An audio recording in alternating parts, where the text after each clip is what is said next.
What kind of woman risks everything over a stupid dare? How does one night of laughter end with a courthouse summons? I thought it was harmless. Just proof I wasn't boring. Now my husband won't even look at me, and the papers in my hand say he's handling it properly. I know what everyone says about me now, that I'm the woman who threw away a good man over a dare, that I slept with his best friend just to prove a point. They talk like it was all planned, like I woke up that morning thinking, how can I destroy my marriage today? It wasn't like that. At least, that's what I keep telling myself. I'm Lyra, 32, and until that night, my life looked perfectly normal from the outside. A steady job at a small architecture office, a cozy townhouse we bought 3 years ago, a 6-year-old daughter who thinks her dad can fix anything. Elias and I weren't the most exciting couple in the world, but we worked. He was calm, careful, reliable, the kind of man who pays bills on time and knows where every screwdriver goes. Maybe too reliable. I used to joke that living with him felt like living inside a schedule. Sometimes I wondered if anyone saw me anymore. Not the mother, not the wife, just me. I'd go to work, come home, cook, fold, listen to the same podcasts while cleaning. My friends said I'd changed since marriage. Maybe I had. I started dressing plainer, talking less, laughing softer. So when Miranda from accounting invited me for a Friday night rooftop party, I said yes before thinking. Elias didn't mind. He never did. He just reminded me to text when I got there. I still remember that night so clearly. The warm wind, the sound of music echoing between buildings, and the glow of the city lights below us. I was nervous at first, standing with a plastic cup in my hand, trying not to look stiff. Then Miranda started teasing me for being married boring. People laughed. I laughed too, pretending it didn't sting. And that's when Noah, Elias's best friend of all people, showed up. Noah was louder, looser, everything Elias wasn't. He knew everyone, made them laugh, and when he saw me, he grinned like he had a secret. I could feel people watching. Maybe that's why I didn't walk away. Maybe I wanted them to see that I could still be the kind of woman men noticed. It started as jokes, easy banter, a few too many drinks. Then Miranda said it, the dare. She bet I wouldn't kiss him. I should have said no. I should have laughed it off, changed the subject. But instead, I smiled and said, watch me. Before we dive deeper into this story, I have one small request. Please subscribe, drop a like, comment, and hit that hype button to boost this channel so more people can discover these incredible stories. The music was loud enough to drown out my thoughts, which was exactly what I wanted. The rooftop lights glowed gold against the skyline, and everyone seemed looser than usual. People from work mixed with a few of Noah's friends, and laughter bounced between the tables. I hadn't been out like that in months. Miranda handed me another drink and said it was time to stop acting like someone's mother and start acting like someone who still remembered how to have fun. I told her I was fun, and she rolled her eyes like she didn't believe me. That's when Noah appeared beside her, smirking like he already knew what was about to happen. He said I looked too serious for a Friday night. I said he was too old to still be drinking cheap cocktails. Everyone laughed.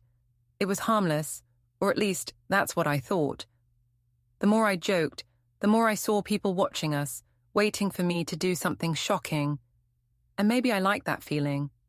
Being the center for once, instead of the background wife who leaves early to make sure her kid brushes her teeth.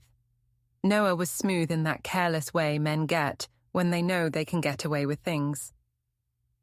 He leaned close to talk over the music, and I didn't move away. I told myself it was just friendly, just for fun. Miranda started a game of dares. Little things at first. Sing a line from a random song, text your crush, drink if you've ever cried at work. Then she turned toward me, her voice loud enough for everyone to hear. Lyra's turn. I dare you to kiss Noah. It was supposed to be a joke. Everyone laughed and started chanting.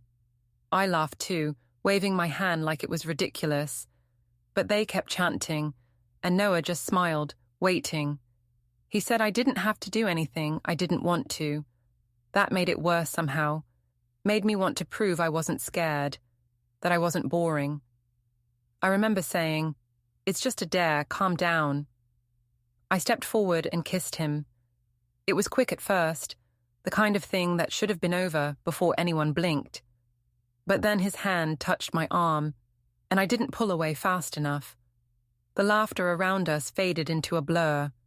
For a second, it felt like everything outside that moment stopped. I told myself it didn't mean anything, that no one would care by morning. But Miranda's phone was already up, the flash going off before I could even think. Someone shouted that they got it on video. I laughed it off, trying to sound cool. Noah tried to change the subject, but people were already whispering, and my stomach twisted. I told everyone to relax. It was a joke, a stupid game. They kept teasing me, saying Elias would kill Noah when he found out. I rolled my eyes and said Elias wasn't the jealous type. Inside, I felt the first sting of something I didn't want to name, regret maybe, or fear. When the party thinned out, Noah offered to call me a cab. I said I'd walk, it wasn't far. He said he didn't want me going alone. We ended up in the stairwell, the hum of the city muffled by the concrete walls. He said we should forget the whole thing. I nodded, but then he leaned in again, like the night hadn't finished what it started. I told him to stop. He did, immediately, looking guilty. I remember laughing awkwardly, saying something like, "We're both going to laugh about this someday." He didn't answer. When I got home, the house was dark, except for the small lamp by the couch. Elias was sitting there, his phone in his hand, his face blank. I froze in the doorway. He asked if I'd had fun. His tone was calm, too calm. I said yes, trying to sound normal. He asked if Noah had fun too. My chest went tight.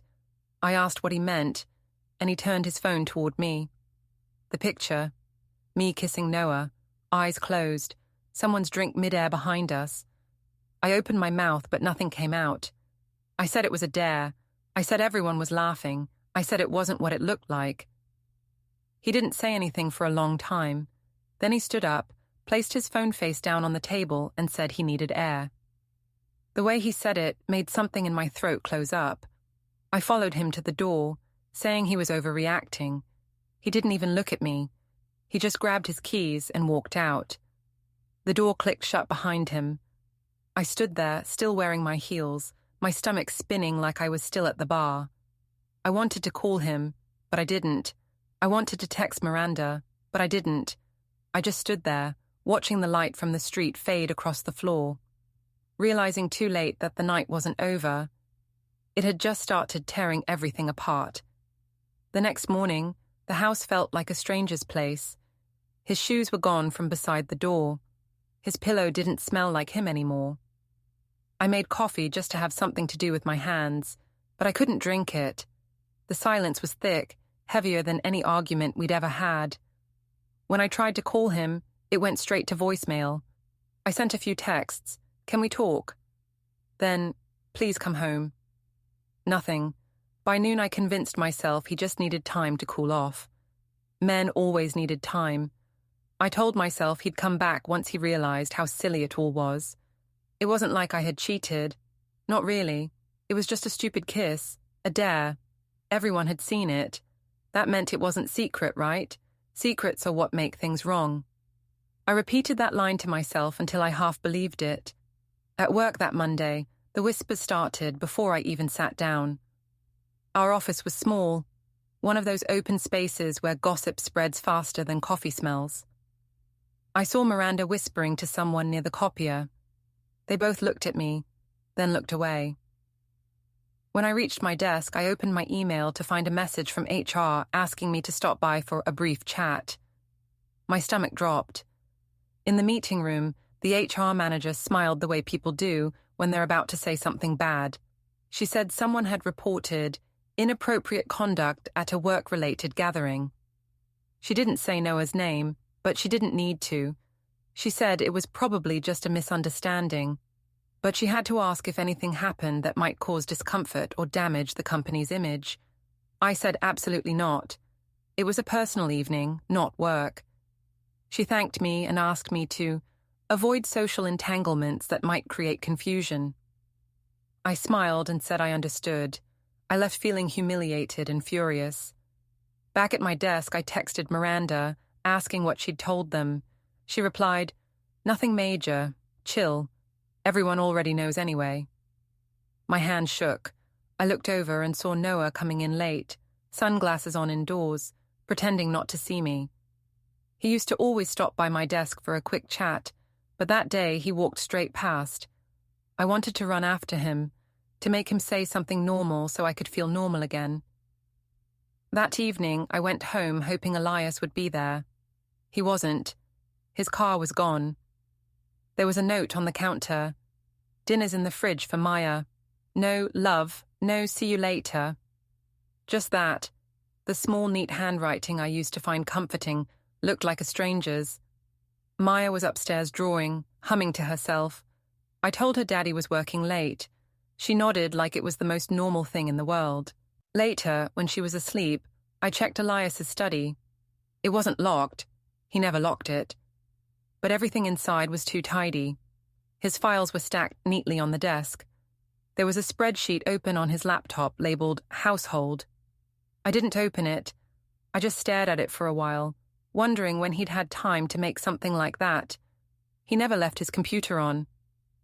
The phone rang suddenly, making me jump. The number was hidden. I answered, but there was only breathing on the other end, then silence. I said hello twice, then hung up. A few seconds later, a text arrived. "You should check your socials before he does again." No name. Just that. My hands went cold. When I opened my phone, my stomach sank. Someone had tagged me in a post. A blurry picture from the bar. My arm around Noah's neck, my smile too wide. The caption read, "Wives Gone Wild." It already had comments. Some people laughing, others writing things like "poor husband." I tried to unlike, untag, delete. But it was already everywhere. Miranda texted me, "Ignore it, it'll blow over." Easy for her to say. I wanted to scream at Noah, to tell him to fix it, to take it down. But when I messaged him, the text didn't go through. He'd blocked me. That's when the panic started to feel real. I called Miranda again, pacing the kitchen. She said I was being dramatic. She said Elias probably just needed to man up and get over it. I wanted to believe her, but something in my chest said it wasn't that simple this time. The night ended the same way as the last, with silence.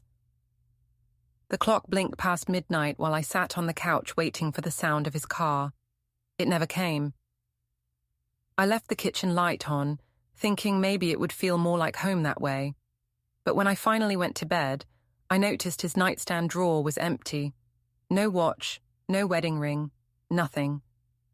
Just before I turned off my phone, it buzzed once. Unknown number again. No text this time, only a missed call.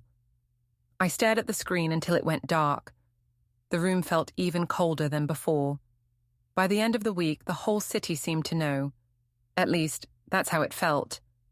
Every place I went carried that same slow turning of heads, that brief flicker of recognition.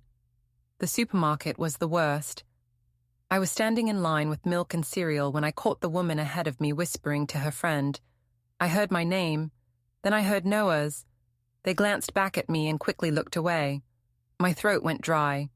I smiled like I didn't notice, like I hadn't just been sliced open by a rumor I couldn't stop. The cashier handed me my change without meeting my eyes. I left the groceries in the cart and walked straight to the parking lot. It was raining lightly, the kind of mist that sticks to your face and hair. My phone buzzed with another message from Miranda. "Everyone needs to calm down. It's not even a big deal." I wanted to ask if she'd seen the photo going around now, the one where Noah's hand was on my arm, the angle worse than the first. Instead, I threw the phone onto the passenger seat and sat there listening to the rain. When I got home, I saw Elias's car in the driveway and felt a rush of hope. Maybe we could talk, maybe we could fix it. But the living room lights were off. I found him in the kitchen, eating quietly at the table. The moment he looked up, I started talking fast, explaining, apologizing, defending. He didn't interrupt, just watched me with that calm expression that felt worse than anger. When I ran out of words, he stood, rinsed his plate, and said he had nothing to say yet. That word, yet, hit harder than a shout. He walked past me toward the stairs, and I followed, desperate. I said he was being unfair, that he was letting people think things that weren't true. He paused halfway up the steps, turned just enough to say, "I don't control what people think, Lyra, only what I do next." Then he went upstairs, leaving me standing there, trembling with a mix of fury and fear. The next day, I went to the gym just to escape the house. Inside, I spotted Miranda sitting on the bench in the locker room, scrolling her phone. She looked up and gave a small, guilty smile. "You okay?" she asked. Her tone was too gentle, too careful. I asked if she'd talked to Noah. She nodded once. "He feels terrible," she said. "He's not saying anything, though. He doesn't want drama." I laughed bitterly. "Too late for that." She hesitated, then said people were saying Elias might move out for good. I told her that was ridiculous, that he wasn't the type to just walk away. But even as I said it, I thought about the spreadsheet, the quiet, late nights, the way he avoided my eyes. Miranda said I should post something, a joke, something light, to show I wasn't ashamed. "Take back the narrative," she said. It sounded like something from a movie, and maybe I wanted to believe it could work. That night, I did it. I posted a selfie on my balcony, hair down, wine glass in hand, captioned, "People love drama. I'm fine." I watched the likes roll in at first, supportive emojis from co-workers who hadn't seen me since the party, a few laughing comments. But then the tone changed. Someone wrote, "Your husband deserves better." Another comment said, "Imagine explaining this to your kid someday." I deleted them, but new ones appeared just as fast. My chest hurt. When Elias came home later, I tried to act casual. I said I'd made dinner. He thanked me, his voice neutral. We ate in silence until I asked if he'd seen the post. He said yes. I asked what he thought. He said it didn't matter what he thought, that people show who they are when no one's forcing them to hide. I said he was twisting everything, making me out to be some monster. He didn't answer. He just got up, wiped his hands, and went to his study. I followed again. On his desk, the printer was running, slow and steady, pages stacked neatly, one after another. I asked what he was printing. He said, "Just records." The way he said it made my stomach knot. I told him I didn't like how distant he'd become. He said distance was the only thing keeping this civil. When I reached for his arm, he stepped aside. That small movement felt colder than any insult. I wanted to scream, to break something, to make him feel how unbearable it was to be ignored like this. But instead, I went to our bedroom, closed the door, and sat on the floor, hugging my knees. Through the thin wall, I heard the faint hum of the printer finishing its last page, then the soft rustle as he stacked the papers into a folder. I didn't know what he was keeping or why, and I told myself it didn't matter, but deep down, I knew it did. When I finally lay down, the sound I couldn't stop hearing wasn't the rain or the printer. It was that slow, steady clicking of keys, like he was writing something I wouldn't get to read. It was supposed to be a simple family dinner. Ruth's birthday, a small table at that old Italian restaurant she liked, everyone pretending things were normal. I spent half the afternoon deciding what to wear. Not too casual, not too formal. Something that said I'm still part of this family. Elias didn't comment when I came downstairs. He just asked if Maya was ready and held the door open. The silence during the drive was so thick I could hear the turn signals echo in my chest. When we walked into the restaurant, Ruth was already seated, smiling politely. Her eyes flicked over me, then back to Maya. "You've grown so much," she said warmly to her granddaughter, then kissed Elias's cheek. When she turned to me, her smile faded just a little. "Lyra." One word, perfectly even, heavy with things unsaid. I forced a cheerful tone, complimented her scarf, and sat down. The meal started quietly enough. Maya talked about school, Ruth asked gentle questions, and I tried to join in, laughing at the right moments. Then Ruth lifted her glass for a toast. To family, she said, and to integrity in hard times. She held my gaze as she said it. The word integrity landed like a stone. Elias didn't say anything, just sipped his water. I felt my face burn. I told myself not to react, not to give her what she wanted. But the silence stretched. So I laughed lightly and said, "If this is about me, I'd rather we talk openly." Ruth tilted her head. "It's not about you, dear, unless you think it should be." That did it.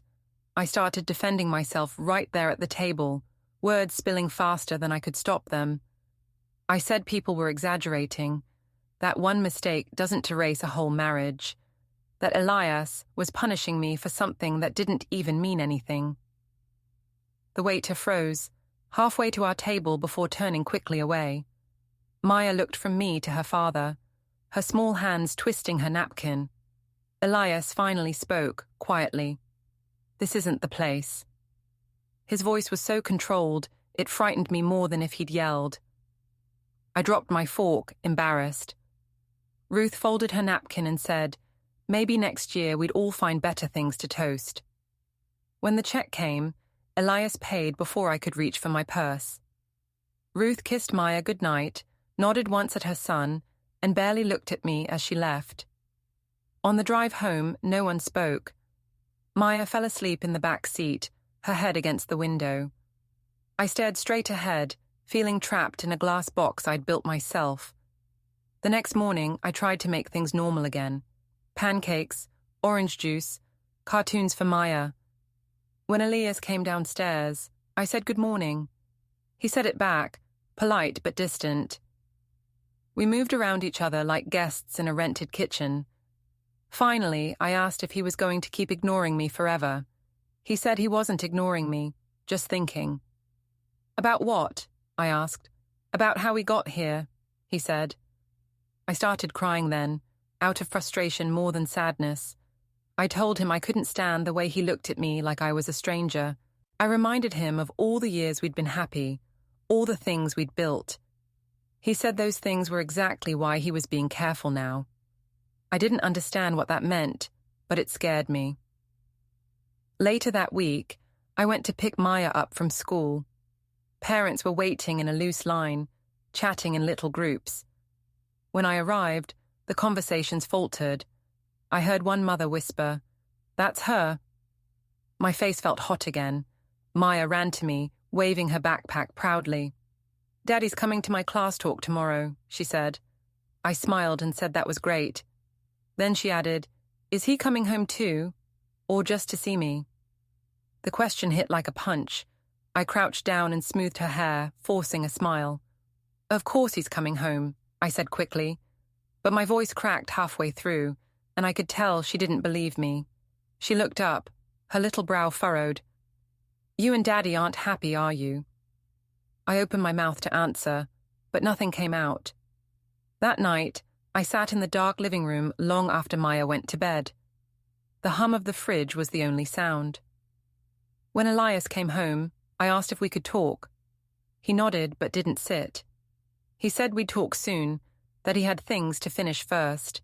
I watched him set his laptop on the table, open it, and type something quickly. A calendar alert popped up on the screen, downtown 10:15. I asked what the appointment was. He closed the laptop gently. "Just something I need to take care of." His tone was steady, almost kind.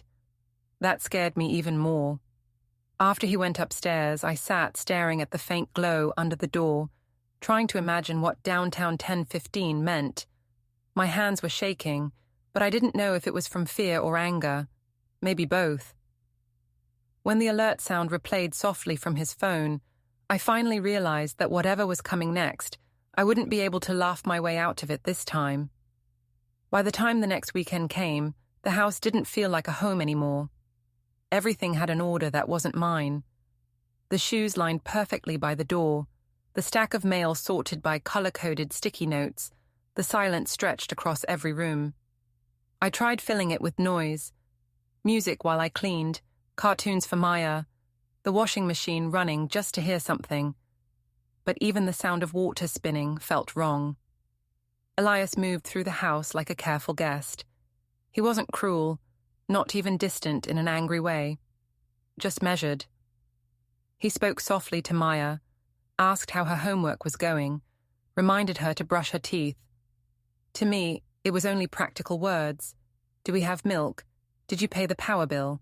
Not once did he ask where I'd been, what I was doing, or why I looked like I hadn't slept. Somehow, that restraint hurt worse than shouting would have. Sunday afternoon, I decided I was done with pretending. I told myself that if I could just talk to him properly, no sarcasm, no tears, maybe I could reach him again. So I cleaned the whole living room until it looked like a catalogue photo. I even baked the banana bread he used to like. When he came in from the garage, I smiled and said, "Can we talk?" He hesitated, then nodded. He set his phone face down on the table, folding his hands neatly.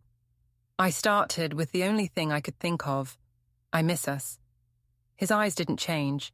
I said I'd made mistakes, that I'd let people influence me, that the dare wasn't what it looked like. He said quietly, "It's not about the dare anymore, Lyra." I asked what it was about, and he said, "Patterns." That word made no sense. I told him he was making this bigger than it needed to be. He said he wasn't making it anything. He was just watching what already existed. I told him I was willing to do whatever it took to fix things. He said, "I believe you want to mean that." I started crying then. It came out before I could stop it. Loud, ugly sobs that I hated myself for. I said he was being cold, that he'd turned into someone I didn't recognize. He said he was trying not to be reactive. I asked if he still loved me. He didn't answer at first. Then he said, "Love isn't the same as trust." I reached for his hand, but he stood up instead. He walked into his study and came back with a small stack of papers. No letterheads, no envelopes, just printed text clipped neatly together. He didn't show them to me. He just placed them face down on the table. "I'm documenting things," he said. "It's for clarity, not punishment." I asked what that meant. He said he needed to be organized, that it helped him think straight. I accused him of preparing to leave, and he didn't deny it, but he didn't confirm it either. He just looked at me like someone watching a glass crack slowly from the inside. "You've spent weeks telling stories about how this happened to you," he said. "But it didn't. You made choices. I'm making mine now." I told him I couldn't live like this, waiting for him to decide if our life was worth saving. He said, "Then you'll need to start deciding things for yourself." He turned toward the door, and I followed. I told him he was abandoning his family, that Maya would never forgive him if he broke up our home. He stopped, still facing away from me, and said, "I'm not abandoning anyone. I'm taking responsibility for what's mine." Those words stayed in my head long after he went out for his evening walk. I poured wine I didn't even want and sat on the couch staring at the papers he'd left. I wanted to flip them over, to see what he was writing about me, but fear held me back. Instead, I went upstairs, stood outside his study, and listened. I could hear faint keyboard clicks, slow and steady, like he was building something. A wall, a case, a future without me. When he came out later, he looked calm, almost kind. He asked if Maya was asleep. I nodded. Then he said he'd be staying in the guest room for a while, that it was simpler. I asked how long. He said, "Until things are handled properly." I hated how polite he sounded, like this was a work project instead of our marriage. He walked to the stairs, and I followed him halfway, whispering his name. He paused and said, "Lyra, I'm not doing this out of anger. I just want peace. For all of us." Then he went upstairs and closed the door gently behind him. I sat there in the dim hallway, staring at the line of light under his door. It flickered once as he turned off his lamp. I thought of the word he'd used, properly, and realized I didn't even know what that meant anymore. But something in his voice told me I was about to find out. I didn't even know why I went downtown that morning. Maybe I just needed to see where he'd been going every week. The air was cold, sharp enough to sting when I breathed in. I parked near the plaza, the one across from the courthouse, and sat in the car for a few minutes, watching people move in and out of the glass doors. Everyone looked so calm, like their lives were still on track. Mine felt like it was hanging by a single thread. When I finally got out, the sound of my heels on the pavement echoed too loudly. I spotted Elias, almost immediately, standing near the steps with a folder tucked under his arm. He looked put together, pressed shirt, steady posture, the same quiet control that had made me fall for him in the first place. For a moment, I almost believed he'd been waiting for me. I walked up fast, calling his name, ignoring how a few people turned to look. He didn't flinch. He just said, "You shouldn't be here." I said we needed to talk. I said we couldn't keep living like this, with silence and schedules and separate rooms. He nodded slightly, as if agreeing, but there was something final in his eyes that scared me. "You're right," he said. "We can't." Before I could ask what he meant, someone in a grey jacket approached. "Mrs. Danton?" the man asked, holding a clipboard. I blinked. "Yes?" He confirmed my name, then handed me a thick envelope sealed with a blue band. "You've been served," he said simply, and walked away. It took me a second to understand. My hand started to shake as I looked at the envelope. Elias didn't move. He just watched, expression unreadable. I tore it open, my heart pounding so hard I could hear it.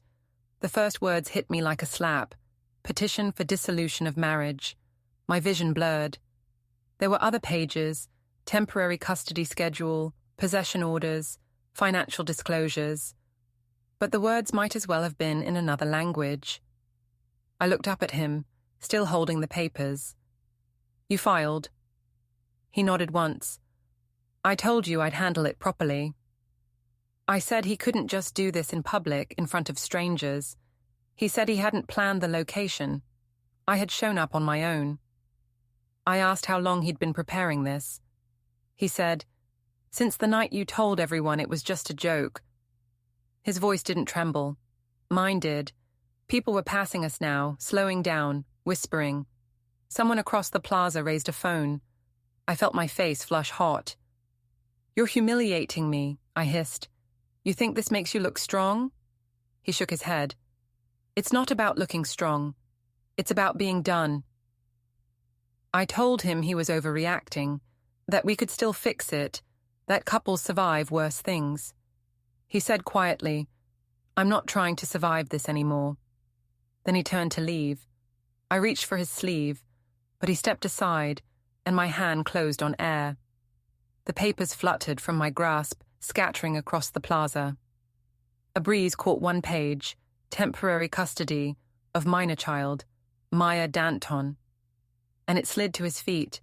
He bent, picked it up, and placed it gently back on the stack before setting it on the edge of a nearby bench. "Please take these," he said. "You'll need them." I wanted to scream, to throw them in his face, to make him feel the same raw panic twisting inside me, but my voice wouldn't work. I just stood there, shaking, watching the man I'd married walk away with the same calm he'd always carried, the calm that used to make me feel safe. When he reached the bottom of the courthouse steps, Ruth appeared beside him. She must have been waiting nearby. She said something I couldn't hear, and he nodded. They started walking together toward the parking lot. For a moment, Ruth glanced back at me. Not angry, just tired. Behind her, Maya's small hand slipped into Elias's. The world went very still. Someone's phone camera clicked, a quick, sharp sound that made me flinch.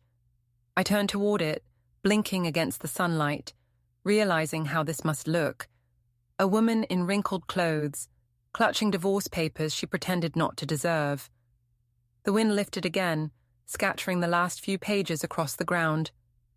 I crouched to pick them up, one by one, until the plaza was empty, and the sound of their footsteps had faded completely.